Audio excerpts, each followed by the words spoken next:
नमस्कार साथियों, मैं स्वांगी, प्रवक्ता, राजकीय शिशु प्रशिक्षण महाविद्यालय प्रयागराज आप सभी का स्वागत करती हूँ।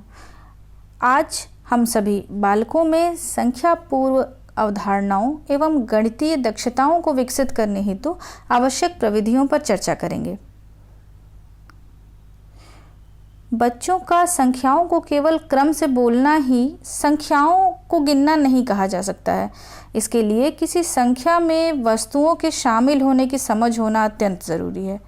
इसलिए औपचारिक रूप से गिनती सीखने से पहले यह आवश्यक है कि बच्चे वस्तुओं को गिनने, वर्गों में बांटने, क्रम से लगाने, तुलना करने तथा एक एक की संगति के साथ व्यवस्थित करना सीख सकें। इन्हीं क्षमताओं को संख्या पूर्व अवधारणाएं या प्री नंबर कॉन्सेप्ट कहा जाता है। गिनती सीखने से पहले बच्चों में इन कौशलों का विकास आवश्यक है।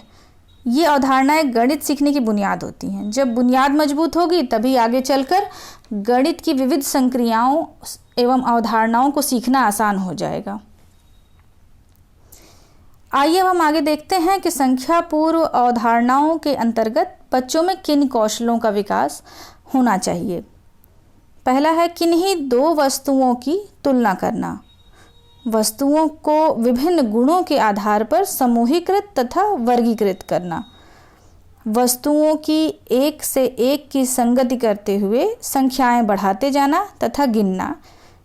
क्रम या अनुक्रम बनाना, जैसे बढ़ते या घटते क्रम में व्यवस्थित करना। एक से एक मिलाकर गिनना। क्रम सूचक व मात्रा सूचक संख्याओं या वस्तुओं के विषय में बताना। संख्या पूर्व अवधारणाओं की समझ को सुनिश्चित करने के लिए हमें बच्चों में लर्निंग आउटकम की संप्राप्ति करानी होगी। हमारा केंद्रिक या फोकल आउटकम है बच्चे अपने परिवेश को मात्रात्मक रूप से देखने व समझने के लिए संख्याओं का प्रयोग करते हैं। हर एक केंद्रिक आउटकम के अंतर्गत कुछ नेस्टेड आउटकम होते हैं जो सीधे तौर पर कक्षा शिक्षण की प्रक्रियाओं को दिशा देते हैं। उदाहरण के लिए उपर्युक्त फोकल आउटकम के लिए कुछ नेस्टेड आउटकम इस प्रकार हैं। बच्चे अपने घर के आसपास और स्थानीय परिवेश की विविध वस्तुओं, पेड़ पौधों, जीव जंतुओं, क्रियाओं में अंतर व समानता पहचानते हैं तथा छोटा बड़ा, दूर पास, हल्का भारी, ऊपर नीचे की तुलना तथा अंतर करते हैं। बच्चे अपने घर की चीज़ों, जीवन की विविध क्रियाओं और स्थानीय व्यवसायों को संख्यात्मक रूप से पहचान कर उसे व्यक्त करते हैं, जैसे कितने सदस्य, कितने पेड़, कितनी वस्तुएं आदि। आइए अब हम चर्चा को आगे बढ़ाते हैं और देखते हैं कि इन गणितीय दक्षताओं के विकास के प्रमुख घटक कौन कौन से हैं। गणित सीखने सिखाने का एक निश्चित क्रम होना चाहिए, जिसे हम संक्षेप में ELPS कहते हैं। E अर्थात ठोस वस्तुओं के साथ अनुभव या एक्सपीरियंस। L अर्थात वस्तुओं के साथ क्रियाएं करते हुए दैनिक जीवन के विविध संदर्भों में जुड़ी भाषा या लैंग्वेज का प्रयोग। P अर्थात पिक्चर या चित्रों के साथ कार्य, बातचीत, तुलना इत्यादि। S अर्थात मात्रात्मक तथा क्रमागत अवधारणाओं के साथ प्रतीकों या सिंबल का प्रयोग। इसका निष्कर्ष यह निकलता है कि मूर्त से अमूर्त की तरफ आगे बढ़ते हुए हमें बच्चों में गणितीय समझ का विकास करना होगा। गणित सीखने के उपकरण के अंतर्गत गणित किट, TLM, ठोस वस्तुएं तथा गतिविधियां आती हैं। गणित सीखने सिखाने के तरीके के अंतर्गत ELPS का प्रयोग, बातचीत, TLM का प्रयोग, संदर्भ रचना, छोटे समूहों में कार्य करना आदि तरीके आते हैं। छोटे बड़े समूहों में कार्य करने के दौरान यह ध्यान रखना आवश्यक है कि सभी बच्चे सक्रिय रहें तथा निर्देशों का पालन करते रहें। इस दौरान शिक्षण अधिगम सामग्री के निर्माण में भी हम बच्चों का सहयोग ले सकते हैं। अब हम संख्या पूर्व अवधारणा संबंधी दक्षताओं के विकास के लिए कक्षा शिक्षण के तरीके एवं गतिविधियों पर चर्चा करेंगे।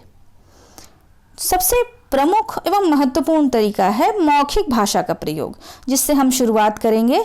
हमारे बातचीत के मुख्य बिंदु होंगे बच्चों की पसंद, नापसंद, दिनचर्या, परिवार में कौन कौन से लोग हैं, कौन से त्यौहार वे मनाते हैं तथा परिवेश की अन्य वस्तुओं के विषय में हम बात करेंगे, जिसका परिणाम यह होगा कि कक्षा से भय का माहौल समाप्त हो जाएगा तथा बच्चे अध्यापक से सहज हो पाएंगे। बच्चों के साथ की जा रही हर गतिविधि की प्रक्रियाओं के बारे में बच्चों से पर्याप्त बातचीत करते रहना, उन्हें कारणों के बारे में सोचने समझने का मौका देना सदैव मददगार होता है।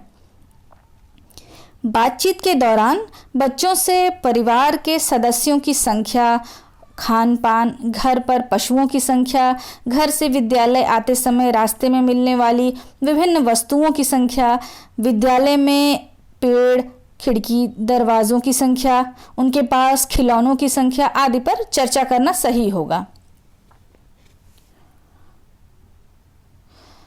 आसपास एवं विद्यालय परिसर में उपस्थित वस्तुओं जैसे कंकड़, फल, फूल, लकड़ी, बीज आदि के माध्यम से हम बच्चों को कम, ज़्यादा, लंबा, छोटा का बोध कराएंगे। चित्रों के माध्यम से हम दूर पास का, डिब्बों की सहायता से अंदर बाहर का, मेज कुर्सी की सहायता से ऊपर नीचे आदि का अनुमान बच्चों से लगवा सकते हैं। ठोस वस्तुओं के साथ अभ्यास कराते हुए विविध तरीकों से वर्गीकरण व समूहीकरण का अभ्यास करवा सकते हैं, जैसा कि चित्र में बताया गया है। चित्रों को गिनकर अलग करना, समूह में रखी वस्तुओं को उनकी विशेषता या भिन्नता के आधार पर अलग करना, वस्तुओं को लंबाई, आकार, वजन आदि के आधार पर क्रम से लगाना। गणित सीखने के शुरुआती दिनों में केवल गिनती को याद करने से बच्चे मूर्त वस्तुओं का गिनती से तालमेल और संगति नहीं कर पाते हैं, इसलिए उनमें गिनते समय क्रम और मात्रा के बीच में भ्रम बना रहता है। इसलिए यह अत्यंत आवश्यक है कि बच्चों को क्रम व मात्रात्मक समझ विकसित करने के लिए व्यवहारिक रूप से बच्चों को विभिन्न क्रियाओं व ठोस वस्तुओं के माध्यम से गिनती का बोध कराया जाए। उदाहरण के लिए हम कंकड़ की एक ढेरी ले लेंगे और बच्चों को प्रत्येक संख्या का नाम बोलते हुए एक एक कंकड़ को छूकर संख्या बोध कराएंगे।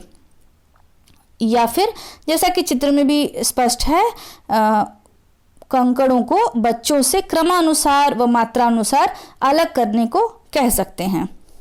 इन सभी अवधारणाओं की स्पष्टता के लिए हमें रोचक व दैनिक जीवन से जुड़ी गतिविधियों का भी चयन करना होगा और साथ ही यह भी ध्यान देना होगा कि पाठ्य पुस्तक व कार्य पुस्तिका में एक ही तरह के कार्य एक समय में कराए जाएं। शिक्षण को रोचक बनाने के लिए अध्यापक दीक्षा ऐप के माध्यम से डिजिटल सामग्री का भी प्रयोग आवश्यकता अनुसार कर सकते हैं। तो आज हम सभी ने बच्चों में संख्या पूर्व अवधारणाओं से संबंधित कौशलों जैसे तुलना करना, क्रम से लगाना, एक एक की संगति करते हुए आगे बढ़ना और उन्हें वर्गों में बांटना आदि के विषय में हमने अध्ययन किया। साथ में उससे संबंधित लर्निंग आउटकम, गणितीय दक्षता विकास के कौन कौन से घटक हैं, शिक्षण के कौन कौन से तरीके व प्रयोग की जाने वाली गतिविधियों के विषय में भी सीखा। आज के लिए इतना ही। धन्यवाद।